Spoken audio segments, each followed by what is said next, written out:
There are a lot of people that think modern Japan is still Imperial Japan, but this is not the case. Modern Japan does not have any military ambitions to take over Southeast Asia. Their military is incapable of taking over the region. They are a lot weaker than they used to be, but some of Japan's neighbors still view them as being problematic. This mentality is absurd when the Japanese population is an aging one. It does not have the necessary young people to replicate what the Imperial Japanese did. If Japan were to get attacked, then it would be the US doing most of the heavy lifting. The world has changed. The biggest disturbance in East Asia is no longer the Japanese government, it is the Chinese government. Most East and Southeast Asian states recognize this fact. Japan's Prime Minister, Sanae Takaichi, recently decided to increase Japan's defense spending by 2%.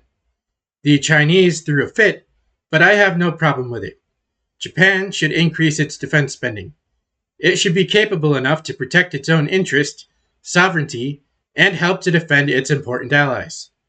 They are also rethinking their defense industry and easing export restrictions. It is unclear how much this will help in the long term, but I think it is a step in the right direction. Japan will likely be updating its national security policies in 2026, and I cannot wait to read them. Japan's new view on defense will likely see them increase ties with the US, South Korea, Taiwan, the Philippines, and Mongolia.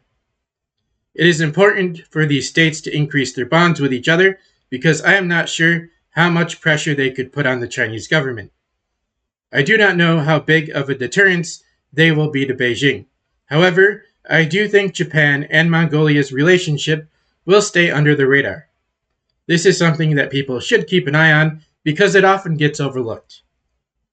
Japan's increase in defense spending is a good thing, but it might cause problems in the region.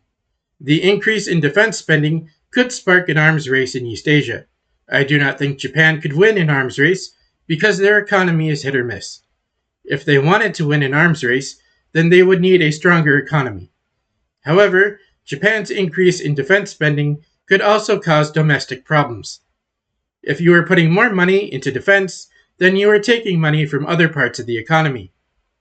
An increase in defense spending could also hurt Japanese social programs. It is unclear if the Japanese people would tolerate this for an extended period. Japan's increased defense spending should have happened a long time ago. A weak Japan puts more pressure on the US military, and I do not think this gets talked about enough. Thanks for listening. Have a fantastic day or night.